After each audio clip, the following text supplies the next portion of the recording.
Hey, bus bench babes. Christy is off floating in a pool this holiday weekend, living her best newly vaccinated life.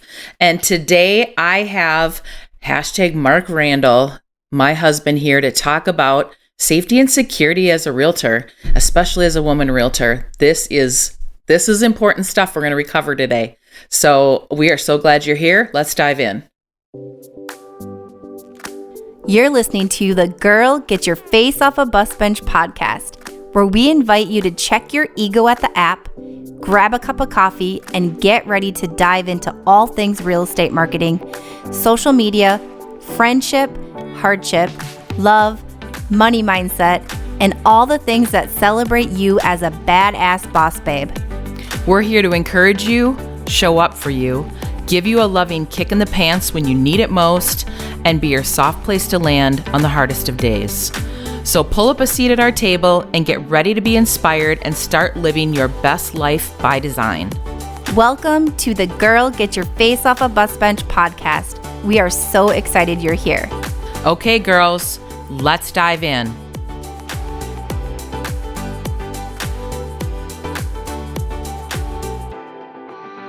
Hey, bus bench babes. Today on the show, we have my detective husband, Mark Randall. Welcome to the show, babe. Hi, Beth. How are you? I'm glad to be here. I'm good. So, tell us a little bit about yourself. Or better yet, tell us a little bit about Memorial Day weekend. Well, I just think Memorial Day weekend's one of those important weekends where we really need to think back why we have it. And it's to memorialize lost service members that we're able to have this freedom right now to have a 3-day weekend and enjoy it. But it's also to memorize them. Well, tell us about yourself and your background. So I've worked in law enforcement for over 20 years. I've worked all kinds of different law enforcement jobs, primarily through a sheriff's office, which includes a jail, patrol, investigations, running courts, that type of thing. Okay, sweetie. So things that come up in real estate for women is security. And we thought, who better to talk about security and safety is you. Well, I appreciate you guys having me on the show. That's great. I'm happy to be here. Well, so what's the first step that a woman realtor, actually any realtor, should consider when they're meeting, let's say, an online lead that they've never met before? What's the first thing that they should really consider?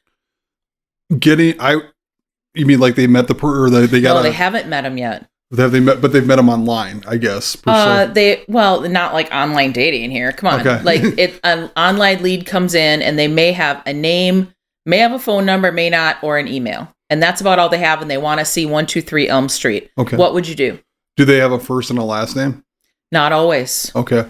So with that information that you have, what I think would be a good thing to do would be at least try to vet that person as much as you can.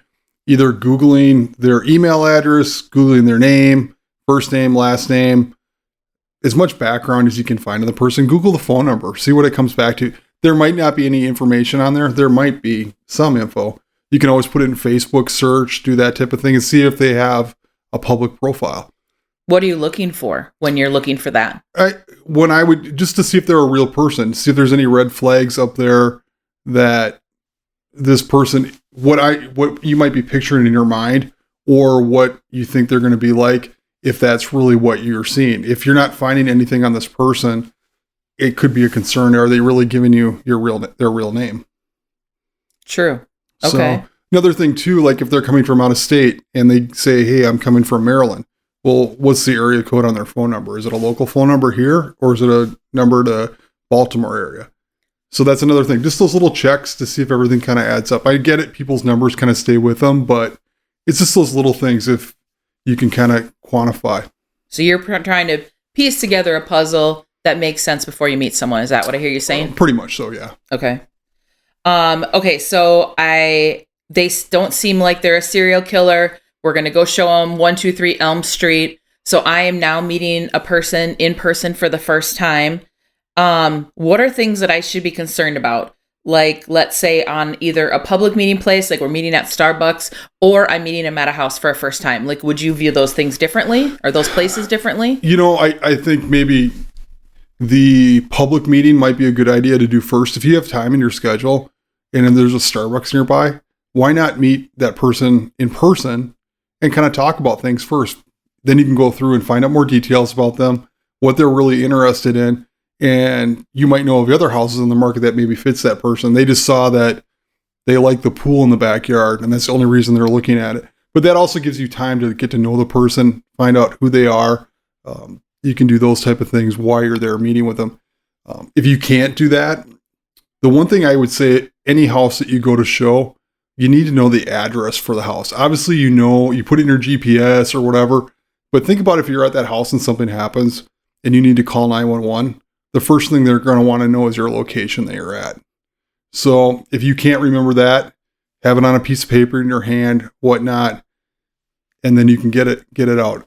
Working in law enforcement, that's something that's very important to us. I always need to know my location where I'm at all the time when I'm working. You do that with me when we're together. Yes. Where are we going? Yeah. If he's going with me to just ride along to go show a house, where are we going? I'm like, why does it matter? And you're like, I need to know. Yeah. Like, okay. Well, and I want to know. Makes sense. I want to know where we're going, where we're at. If we have to call for help, I know where to have my resources come. So the other thing to consider with that too, with the address you might have, is it right on a county line? Is it, who's going to be responding? If it's a rural area, you might not have law enforcement showing up for minutes. I mean, they always say when seconds count, the cops are minutes away. So that's always something to consider when you're going out to these locations.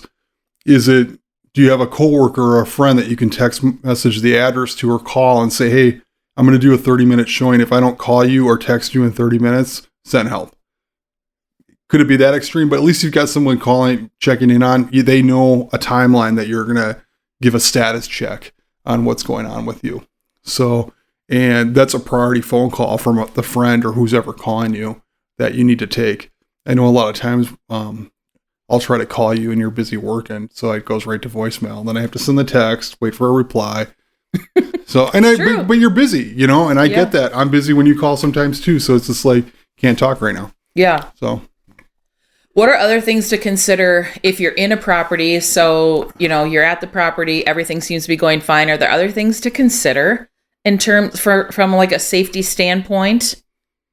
Well, I guess I haven't been to really any of your showings. The one thing though too, I don't know if it's something that you stay in the house, like in the kitchen area, and then the client goes and walks around, or we usually walk around the house together in a kind of in a group per se. Maybe have them walk first, walk behind. I know sometimes it's nice to have they follow you as you point things out, but you can always go in the reverse way of that too. Have the client point things out and notice their observations. People like to talk about themselves when you're doing sales anyway. So, and then you can reiterate and point out things to them also. So you can make a sale, but at the same time, you want your client, you kind of want to always not have them to your back, I guess, if that makes sense. I realize that's impossible to do 100% of the time, but just be conscious of it. And the other thing too, I think the two things that we really talked about earlier with meeting someone in public or even trying to vet them a little bit or going out to if you have a gut feeling like this doesn't seem right, bring a friend with. Have someone there, another agent, or... I brought you with for showings just once in a while, and then I'll say, oh, my husband and I are I have my husband in the car waiting because we're going to go have dinner right after this. Yeah. So if anyone tries to pull any funny business, then it's like, oh, my hubby, just to reiterate, my hubby's in the car. So. Of course, yeah. And that's helpful, and they know that. The other thing too, like when you show up to some of these addresses, I notice when you go into showings, and I don't know if it's that way because I'm in the car with you, but you leave your purse in the car and all those type of things. Are you setting yourself up to have your car broken into and having your purse stolen? That's just another thing I hope not. Now bad guys are going to follow me around town looking for houses that I'm showing. So there you go. Nab my purse while I'm inside. So the other thing too, if you're going to put that in your trunk do it before you get there. Don't make it visible like the whole neighborhood can see you putting your purse in your trunk or your valuables right in front of everyone. Then you go in the house, they know where your valuables are. Yeah, that's a really good tip. Okay, so what about tips for our sellers? Or when we have sellers' houses, there's people going through them, and at open houses, there's sometimes a lot of people going through them. Are there any safety concerns to think about there that? Oh, totally. Okay. Part of like getting your property ready to have an open house or having showing is cleaning it, right? You want to have a clean house. You want it to look, but there's also other things you want to clean or get out of your house. Any valuables? If you have grandma's diamond ring that you've inherited just laying out, is that something you want other people to be able to see? No, it's a temptation for sure. Or weapons. If you're a hunter or your husband's a hunter and he's got lots of firearms or hunting gear, those are things I would just get that out of the house, because you're going to have people going into your home that you don't know. It could be medications. We know there's been a lot of issues with medication thefts at open houses and that type of thing. People love like the ADD and pain meds. Yeah. Maybe get your alcohol out of there also. Those are all things that could potentially be. The other thing too is when you have your photos done. One of my coworkers, he was actually a sergeant of mine. He had a antique gun collection. Well, in his photos for the listing, you could see photos of those guns. And I'm like, really? Why'd you do that, Bill? His house sold in like 2 seconds, so it didn't really matter, but it was visible on there, and I pointed it out to him. But those are things that you really want to like kind of sanitize your house. Even like personal information. Are there sheets, paperwork, can that be put somewhere so someone can't get a lot of information about you? Well, your social security, like that kind of stuff really could open you up to be a target if that stuff's laying around and not tucked away safely. Yeah. Or even just bank account information, all those type of things. And not necessarily an ID theft, but is there a checkbook somewhere in a drawer? We all have that junk drawer where we keep a lot of stuff, is stuff like that. You just don't want it to be a temptation. So these are super great tips. There's stuff that I didn't even know. Babe, you're so smart. Really? There's stuff you didn't know. I didn't really think about the checkbook. Over the years I don't even know. Have I ever told you the story that years and years ago, there was a realtor with a pain medication problem. And so he was setting up previews on properties. Yep. And so he would be the only person there, and he would go through properties and take meds. He wouldn't take the whole bottle, but he would take enough out of each bottle that they were able to piece it together. He was able to do it for a long time, but lost his license, went to jail. But that was, like 15, 20 years ago, but that was a big deal. Yeah. And, stuff still goes on like that. Yeah. We just doesn't get plastered all over the realtor websites quite as much as what you see, I'm sure. And the other thing too, I think if you're doing a showing, just doing that walk around too before you leave the property that you just showed, make sure all the doors are secure. Mm-hmm. I know you've told me in the past you found stuff open. I was at a property yesterday where the back door was not even closed. Yeah. So do we know if a prior showing left it open? We don't, but we still you want to have it be secure for when you leave, because you're kind of responsible. I would want someone to do that to my house. And if you're the last person in it, you know. Yeah. So, because I don't want that associated with my name. Like, Beth left our back door wide open. Oh. No, God forbid. You don't want anything to happen. So a lot of our listeners are not necessarily realtors, but are small business owners. And, what other safety tips do you have that might not have anything to do with real estate, but that really could keep us safe out there? There's one book I'd recommend. It's called The Gift of Fear. It's been around forever. I think the writer was on Oprah years ago, but it's a really good book, and I've read it. And there's a couple things I really took away from it was they gave examples of how your gut instinct and that gift that's within your body really tells you when something's going wrong. And one of the things I remember from the book was when your doorbell rings and you go to answer your door, if you have dogs and they're barking, the dogs aren't barking because of the doorbell. They're barking because they're watching your body language.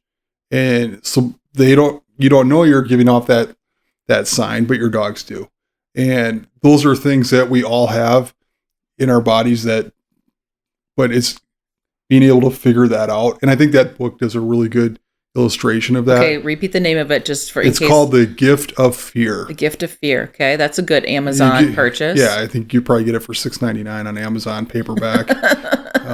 Well, there's other things in there too. And those are things that in that book that I've recommended to people that I've dealt with in the public. For example, girl breaks up with boyfriend.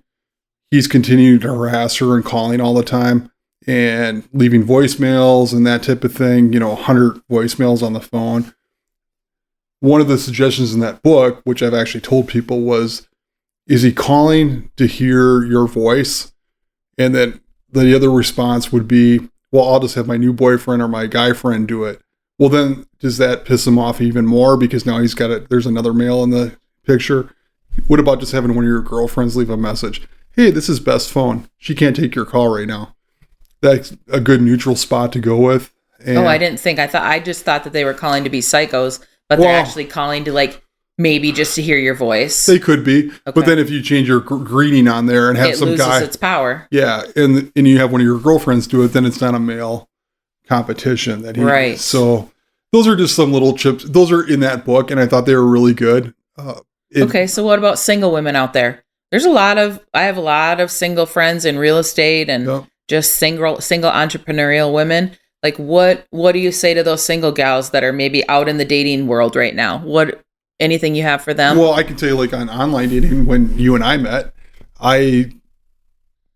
you think about, we started talking online. It moved from that platform to maybe emails to text messages. So it was a good 2 weeks. I could tell that you weren't a nutcase after 2 weeks. Well, you sure? Well, yeah. 9 years later, still okay. You vetted me pretty well. Yeah. I joked. Remember, I asked you if you backgrounded me, and you're like, no, you can't do that. That's illegal. But I did the open source stuff. So, and that's one of the other things though too, that it's for open source information. That's what does that mean? Someone that's not in the business. What is open source information? Open source information is things that anyone in the public can find. And that's on the internet, Googling someone's name, doing search history, that type of thing. And those are all things that you can do. I know in Minnesota here, we've got the Minnesota Courts web page, and you can go to that, see people's and people don't know that that's all public. Yeah. And what can you see on there? You can see court proceedings that they've had. So either civil or criminal. It won't give you a lot of detail about the case, but if some guy's telling you he's divorced, you can actually look it up and see if he is divorced. Or there's that's good information for the single gals out there. Yeah. So that's in Minnesota. I don't know about other states. If you want more information on that kind of on that court proceeding, you can always go to each county in our state has a law library. And they should have access to that, and it'll give you more information on the filings and that type of thing. So you can maybe even see a complaint or some kind of a paperwork that was filed with the court, that type of thing. It's surprising. There's a lot more information out there than what people think there is. And another thing too is to Google your own name or do these same searches on yourself. See what information is out there about you. Oh, that's a good one. What would that benefit though? See what people can find out about you. How hard is it to find, if you're a small business owner, is your name primarily tied to your business? And if you have a business location, is it primarily tied to that? Or can they figure out your home location? Oh, yeah. So those are different things too to figure out.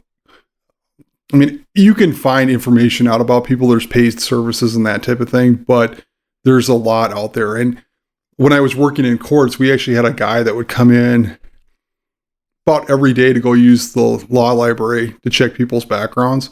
Well, he was doing that for a business. He was a backgrounder, and he would just go to the law library, and instead of paying $2 a sheet to print out, he would just take a photo of what his documents that he needed with his phone, and then go type up his report for whoever his client was that he was doing background investigations for. That's so smart. Yeah. So it's kind of interesting, but that information is out there and it can be found. Any last minute little nuggets that you haven't shared with us yet while you're chugging on your frosty cold beer this holiday weekend? I'm just having a sip, and what I hope your low carb beer, trying to live our best dirty keto lifestyle. Yeah, well, it was either this or a White Claw, and I thought the beer would be a nice change. It felt a little bit more manly. Yeah. So. Oh, you're funny. I can't think of anything else. I know there's going to be more stuff that comes up after this, and We'll have you on for another episode. Yeah, well, and hopefully the listeners will have questions if they send them in. If any questions come up and you want me to ask Detective Randall, leave them in the comments below. He would love, he's really big advocate for safety and security. So now you have a website for this podcast, correct? I sure do. Okay, so that would be a way that you could connect with me. If you have private questions, that type of thing, or concerns, and you just want to ask someone about something, send Beth a message directed towards me. That's my contact information. My stuff is somewhat private. I have alias names for my Facebook accounts and that type of thing, but you can always get a hold of me through Beth. Okay, babe, ready to go get me a White Claw so we can go enjoy the rest of our holiday weekend? I suppose I can do that. I'm still working on the honey-do list you gave me for this 3-day weekend to get done. But yeah, I'll get you a White Claw and we can go enjoy the weekend. Awesome. Thanks for having me here. Thanks, babe. Okay, bus bench babes, until next time, remember to keep your face off a bus bench and keep being the badass boss babe that you are. Okay, girls, are you feeling as inspired as we are? We're over here cheering you on because you just finished another episode of the Girl, Get Your Face Off a Bus Bench podcast. If you want more, head over to girlgetyourfaceoffabusbench.com for show notes and more episodes. And don't forget to subscribe and leave us a 5-star review. They mean the world to us, and they're what keep us going. Girl, thanks for being here.